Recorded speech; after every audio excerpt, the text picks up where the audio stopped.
Hello, welcome back to my YouTube channel.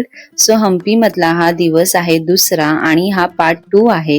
Part 1 आणि day 1 चे blog मी already upload केले आहेत.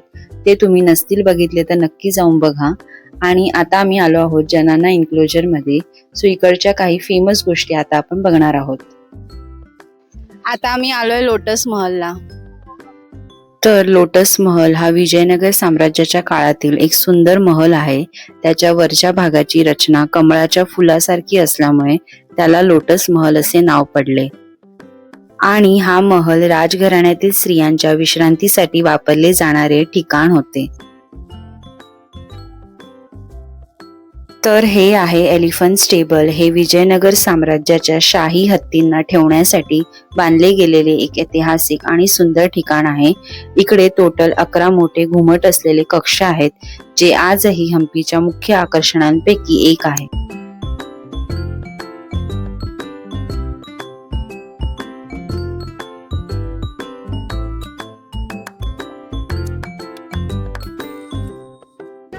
ओपन करो. करो. One more. Yes. One more. One more. आ जाओ भैया. वेलकम से. स्वीट लेमन सो अब ले ली. इकडे आम्ही मस्त लेमन गोटी सोडा प्यायलो. आता आम्ही आलो आहोत द रॉयल एन्क्लोजरला आणि इकडे आता आम्ही पहिला महानवमी डिब्बा बघणार आहोत.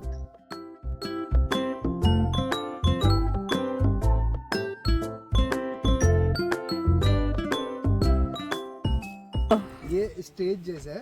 यहाँ पे मतलब राजा लोग ऊपर जो फंक्शन वगैरह होते थे ना, तो यहाँ फंक्शन होगा, राजा लोग ऊपर से उनका प्रोग्राम वगैरह चलेगा. जैसे कि समझो वो दूसरे दूसरे राजा लोग भी आते थे ना, तो कभी इनकेस फाइट वगैरह हुआ तो वहाँ से नीचे उतरने के लिए भी एक उन्होंने रास्ता बनाया. तो दिखाता हूँ मैं कैसा है. तर हा महानवमी डिब्बा आहे. याला दसरा डिब्बा असेही म्हणतात. विजयनगर साम्राज्यात कृष्णदेवराय यांच्या काळात हा बांधला होता. दसरा आणि महानवमी या मोठ्या उत्सवांमध्ये राजा व त्याचे दरबारी इकडे बसून शाही सोहळे, मिरवणुका आणि युद्धखेळ पाहायचे.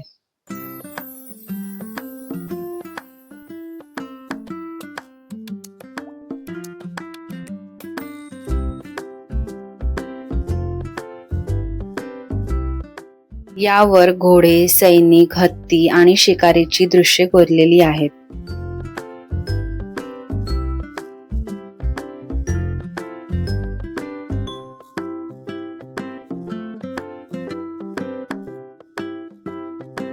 तर ही आहे पुष्करणी. ही एक प्राचीन सुंदर पायऱ्यांची विहीर आहे, जी पाण्याने भरलेली असते आणि याचं बांधकाम हे काळ्या दगडापासून बांधलेलं आहे. त्यानंतर हायकलवॉफने आम्हाला लंच साठी थांबवलं होतं. सो इकडे आम्हाला प्रत्येकाला साऊथ इंडियन स्पेशल व्हेज थाळी होती, अनलिमिटेड.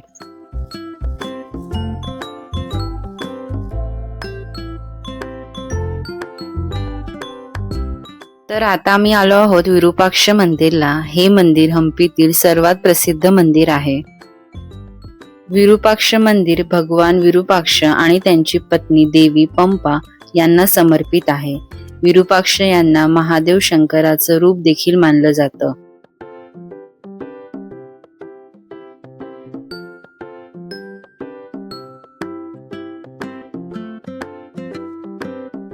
आणि या मंदिराचे गोपुर हे सुमारे 50 मीटर उंच आहे.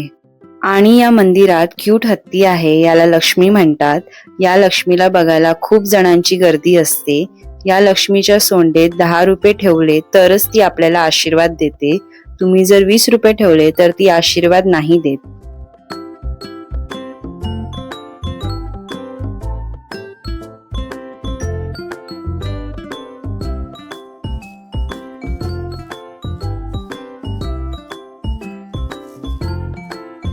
आम्ही गेलो तेव्हा जास्त गर्दी नव्हती, त्याच्यामुळे आमचं दर्शन लगेच झालं. आणि आतमध्ये मेन मंदिराचे फोटोज अलाउ नाही आहे, त्याच्यामुळे आम्ही ते क्लिक नाही केले. आणि अजून काही आतमध्ये मंदिर आहेत, त्याचे सुद्धा आम्ही दर्शन घेतले.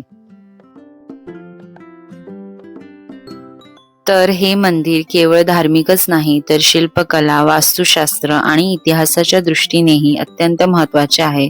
त्यामुळे तुम्ही कधी हम्पीला याल तर या मंदिराला नक्की भेट द्या.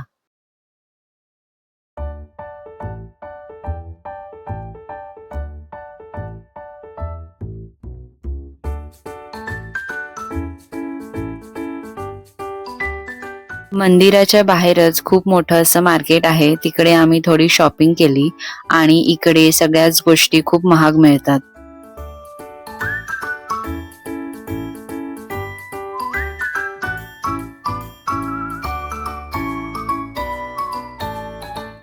त्यानंतर आता आम्ही आमच्या शेवटच्या स्पॉटवर आलो आहोत, ते म्हणजे माळियावंता हिल.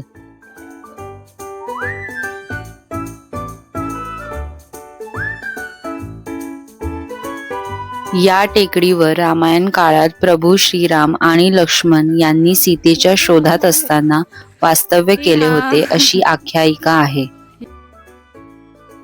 इकडे आम्ही बराच वेळ बसलो होतो कारण की खूप छान व्ह्यू होता आणि खूप शांत आणि फ्रेश वाटत होतं. आम्ही इकडे सनसेट बघायला आलो होतो, तो बघून मग आम्ही इकडून निघालो. त्यानंतर आम्ही रिटर्न जाताना रस्त्यात कॉफी प्यायलो आणि मग डिनरसाठी निघालो. आता आम्ही डिनर करतोय. डिनरचा खर्च हा स्वखर्च होता. दोन्ही दिवस डिनर आम्ही आमच्याच पैशाने केलं. हायकर वॉक थ्रू फक्त ब्रेकफास्ट आणि लंच होतं. डिनर नंतर आम्ही इकडे मस्त डान्स करत होतो. खूप जास्त एन्जॉय केला आम्ही. सो अशा प्रकारे आम्ही हम्पी मधला दुसरा दिवस स्पेंड केला. आय होप तुम्हाला हा व्हिडिओ आवडला असेल. व्हिडिओ आवडल्यास लाईक करा, शेअर करा आणि माझ्या चॅनलला सबस्क्राईब करा. Thank you for watching.